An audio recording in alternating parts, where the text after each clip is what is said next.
California just announced the largest land return in its history. The act is part of a larger land back movement, a push to reconnect Indigenous people with their ancestral lands. The Esalen tribe has been working since 2020 to acquire those lands through programs like the Wildlife Conservancy and Big Sur Land Trust. We met with them in Monterey County to learn the benefits of that homecoming. It is beautiful. All of this land is yours? All the land that you can see in the hills is all part of the preserve system that we have here. As tribal leader of the Esalen Nation, The name of this land is called Kapane. Tom Little Bear Nason helped his people buy back some 14,000 acres in the majestic hills of Monterey County last August. Land his ancestors were forced from hundreds of years ago. We were never separated from the land as far as the connection.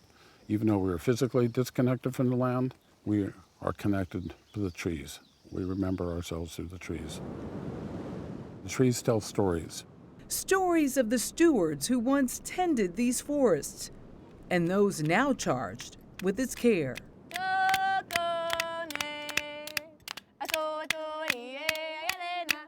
Chanel Keller performs a sacred ritual of both gratitude and cleansing. Everyone wants us to provide answers for how to save the land without us having a relationship on it. That is irresponsible. We need the return of our lands so that we can build a relationship with the land, so that we can come out here and harvest the land. This whole forest floor right now around us as we sit here is full of food sources. There's roots, much like potatoes. There's carrots and parsnips. All these foods are here still. Their goal? To strengthen a forest now vulnerable to disease and Mother Nature, using cultural practices handed down for generations. When I was growing up, we could ride horses and hike through the forest and see through it. And now, 50 years later, everything has grown over. The trees are falling over and dying. And sick trees are ripe for Northern California's greatest threat: massive wildfires. Not to mention mudslides that leveled parts of neighboring Big Sur. The Esalen seek to manage those threats as a native forestry service, so to speak. Lee and I have been working together, I think, since about 2011, 2010. Yep. These forests are here because Native people tended them for thousands of years. Dr. Lee Klinger has studied ecosystems across the globe and has zeroed in on this area. What stood out? Mainly the difference in the shapes of the oaks between the large oaks, which is spread out, versus the younger oaks, which were not tended, that ended up growing straight up. Right, like oaks normally do. The result of deliberate pruning to encourage farm production. So basically how they were tended to impacted how they grew. Correct. They encourage these broad spreading canopies because it makes it a lot easier to collect the acorns, for one reason. It's the most efficient shape at maximizing fruit, or in this case, acorn production. That was one method to increase farm production. Another, more important today, protecting the trees themselves. We burn off a little area, and then that would take out limbs like this that are dead. It would clean the Spanish moss up. It would clean some of the leaves up. So here we have mistletoe, which is a parasite on the oaks. It's huge. Yeah.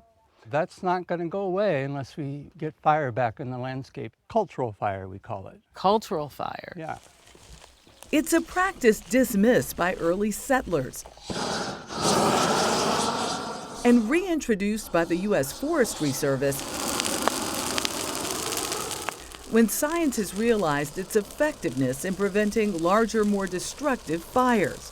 And the elders always taught us that if you don't burn, it'll get overgrown, it'll grow against the trees. When the lightning fire comes, a natural fire, it'll burn through and take all the trees out. So we were always working around these trees because we learned that from nature. Dr. Klinger believes the Esalen's more intensive approach can be scaled up.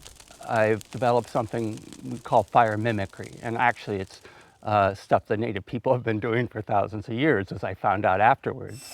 Clearing and cutting and thinning the forest like firewood fertilizing the soils with ash and biochar and getting the mosses and lichens off the tree. So you're saying you can reverse the mortality of a tree? Yes, many hundreds, thousands of them I've done. This is not a hypothetical. It's been proven that that can work and make a healthy ecosystem.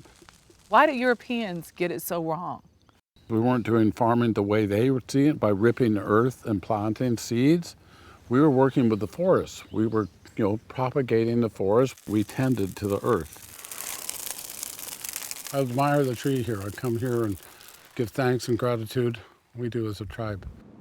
Tending to the needs of many precious species that inhabit this plain. Is it too late? It's not too late. It's not. It's very, very, very close. It's razor thin, whether we can turn or not. The more people we awaken to what is going on with the forest, we can awaken people to start working with their forest in their own backyard. It starts in your own yard. The idea of farming a forest was so foreign to me. I don't know about you guys, but just the idea that there were people here who tended to trees like we tend to crops, and it was just fascinating.